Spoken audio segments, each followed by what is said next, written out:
Čauko, vítam ťa v ďalšom videu. Trošku som sa oneskoril. Nevidel som video v nedeľu, ako som plánoval, ale to z dôvodu, že som mal proste skúškové a musel som klásť dôraz a sústrediť sa hlavne na to. Ale už mám vybavené, čiže môžem robiť YouTube koľko chcem. A zároveň, keď už sa tak bavím o tom skúškovom, o tom sústredení, tak by som si dneska dovolil ti dať zo pár tipov, ako sa môžeš buď lepšie sústrediť, či už na štúdium alebo na prácu a ako toto vlastne robiť efektívne. A dám ti teda nejakých zo pár metód, ktoré ja používam a fungujú u mňa a mám s nimi docela dobré skúsenosti.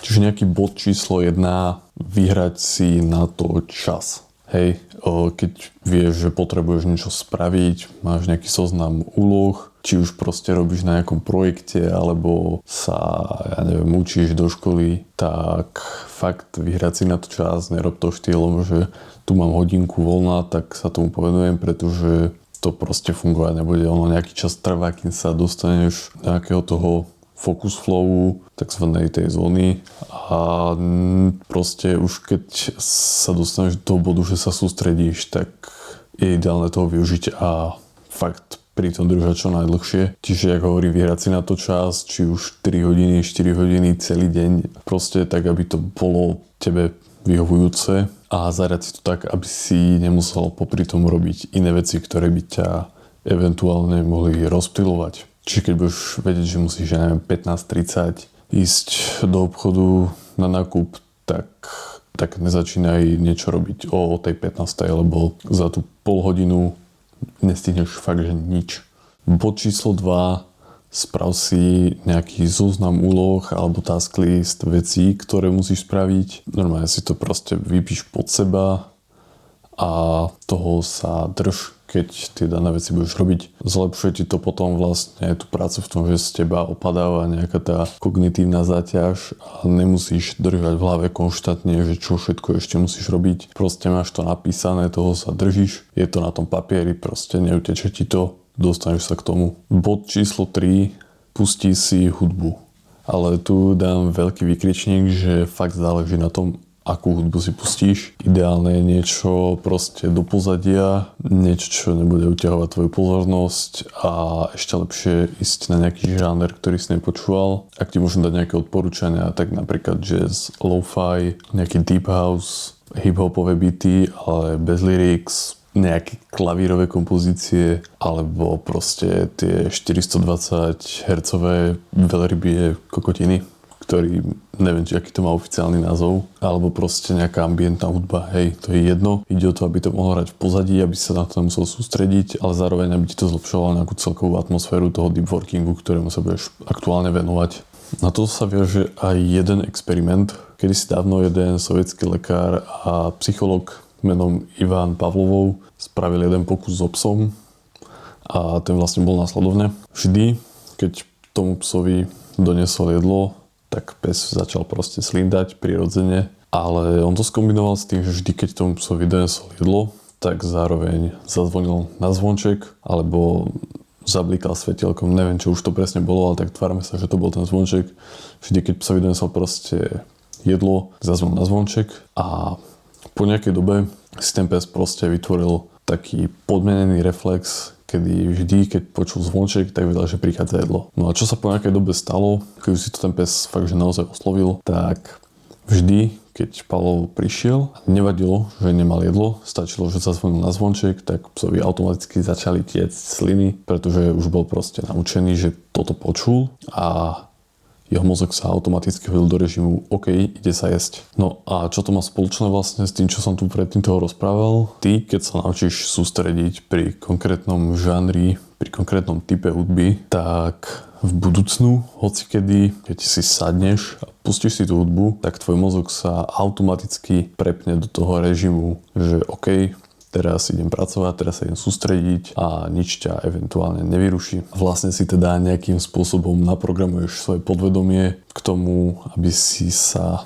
takto proste vypínačom vedel sústrediť, alebo aspoň z nejakej časti ti to pomôže. Bod číslo 4. Vypni si všetky upozornenia, odstráň všetky možné zdroje rozptýlenia, zober telefón, daj tam režim lietadlo a schovaj ho niekde do šuflíka alebo do inej miestnosti ideálne, pretože ak som spomínal s tým podmieneným programovaním, tak ono to funguje napríklad aj pri tvojom telefóne. Ty, keď ti príde správa, tak už si proste naučený chytiť ten telefón, otvoriť ho, odomknúť ho, pozrieť, kto ti píše, odpísať na správu a ani nevieš ako a už si proste v tom, že scrolluješ a celá tvoja pozornosť je úplne...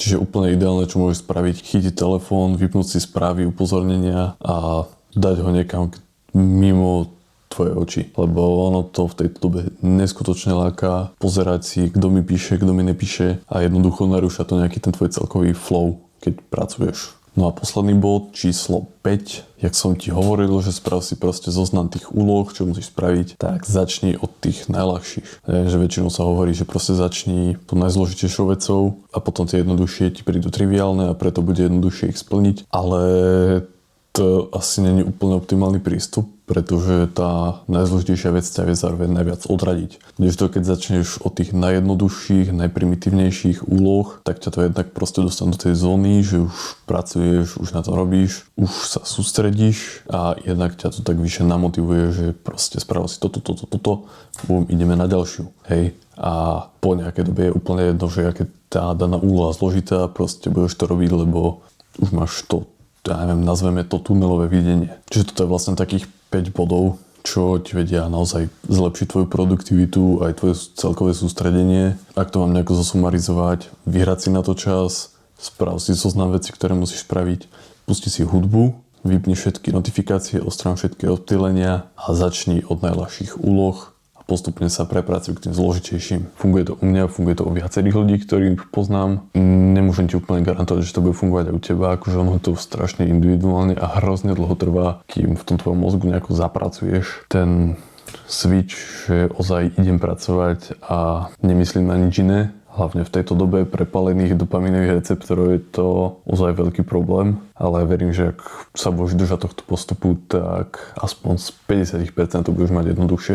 Zároveň nejaké ešte 2 posledné tipy. Za A, ak proste potrebuješ, tak si daj pauzu.